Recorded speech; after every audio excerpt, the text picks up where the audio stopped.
Hi, Linda Bowen here from StampingWithLinda.com, your cardiologist since 1997, helping you create cards from the heart. Today I'm just going to teach you a quick coloring technique, and it's called spotlight coloring.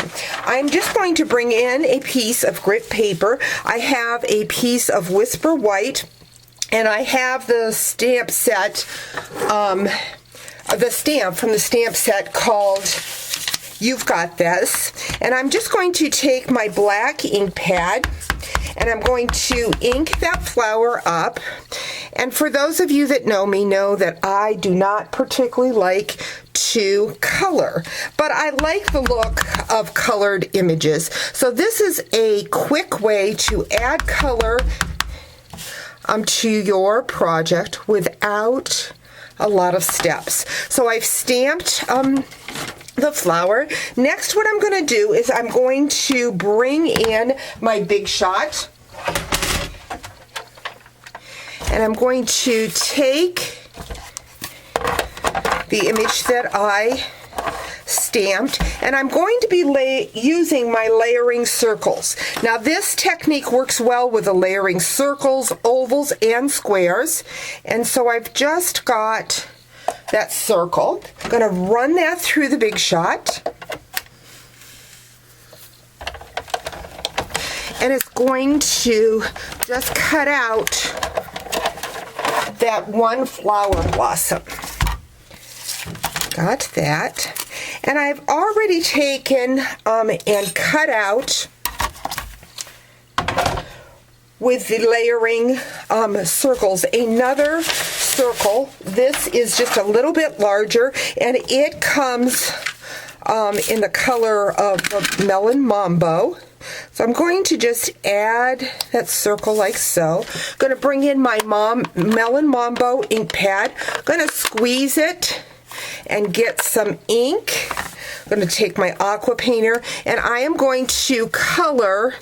I'm going to make sure here that looks, yep, I thought for a minute that I had another color on that aqua painter. But just going to go in and highlight some areas and just kind of watercolor that out.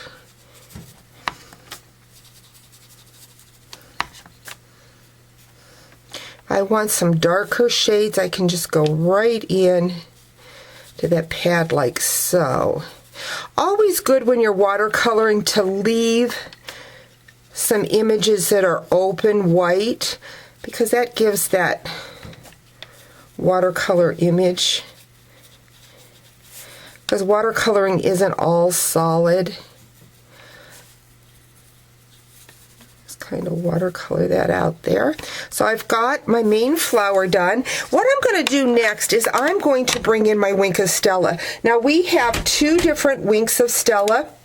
We have the clear and the gold. So I'm going to use the clear first, and I'm just going to go over what I did with the Melon Mambo. Now it will watercolor it out a little bit, but it does give us that shine.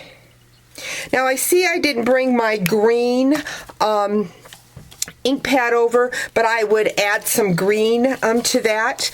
And then now I'm going to go in with that gold, and I'm going to use it for the center of that flower. So there you've got just a quick way to do some watercoloring. Now I'm going to go ahead and assemble my card. I've got a piece of Whisper White. This measures 4 1/4 by 11. I'm just going to score that. There's my bone folder. And I'm going to add some adhesive. Actually, this measures 4 inches by 10 1/2, and then I'm just going to put it on a 4 1/4 by 5 1/2 piece of black. Next, what I'm going to do is, I see I did not bring a piece of black cardstock over. Normally, I highlight this with a piece of black cardstock. In fact, in the video, or excuse me, on my blog, I will have a picture of it done with that black piece. But the main thing is to show you how I spotlighted that. So you'll see that there. I'm going to go ahead and take Sending Wishes Your Way. This is from, I think, Watercolor Wishes, one of the butterfly sets. And I'm going to stamp that down here. And then I have taken a gold foil and have used that to cut out one of our bold butterflies. Going to just grab a glue dot for that and go ahead and put that on my card, probably about there. Again, I'm going to be layering that with a piece of black to highlight that, but I just wanted to spotlight the spotlight coloring technique. Thanks for joining me. Make sure you check up at the top for the blog post. There is an eye that directs you right to my blog post, or if you're watching on YouTube, down at the bottom, the link to my blog about this post so that you can get more information about the products I used. Thanks for joining me. Talk to you real soon.